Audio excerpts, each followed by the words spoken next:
Ah, c'est pas très compliqué. Il y a toujours une place dans ce genre d'endroit d'où l'on peut tout voir sans que personne ne vous remarque réellement.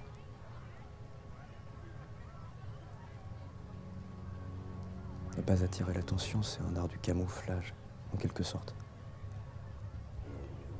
Se fondre. Se laisser absorber par ce qui vous entoure.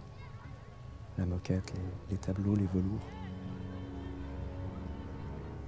Une assimilation volontaire de soi au reste.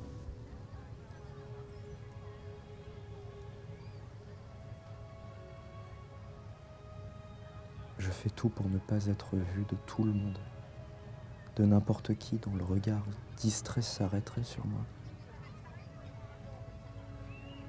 Je ne veux pas être vu par hasard. Je ne veux pas être survolé.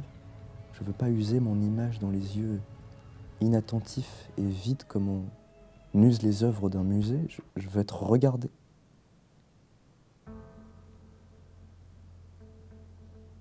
Je veux être regardé avec attention et soin.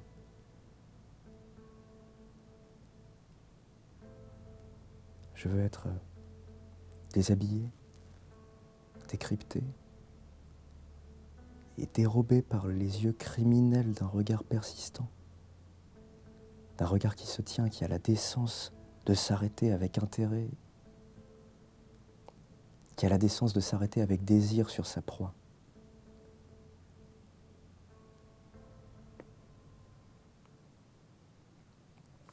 Les regards en coin m'ennuient. Les yeux plissés, derrière un sourire fabriqué, ça me fatigue. Ce que j'aime, ce que j'apprécie, c'est le regard honnête et droit du désir non dissimulé, du désir assumé. C'est pour ça, pour cette raison précise, que j'occupe toujours la place la plus discrète, la plus à l'ombre et la plus à l'abri des regards étourdis. Ainsi, on ne me regarde pas pour rien. Jamais. Le regard d'un homme, le regard d'une femme, c'est son désir. Lorsque l'on pose avec intérêt et persistance son regard à un certain endroit, c'est que l'on désire quelque chose qui s'y trouve.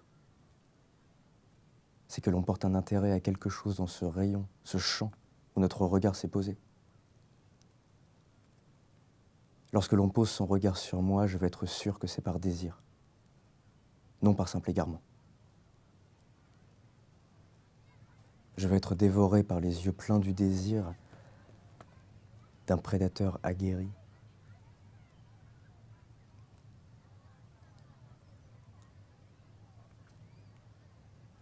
Je fais tout pour ne pas être vu. Aussi, de cette façon, je sais, on ne me regarde pas pour rien. Jamais.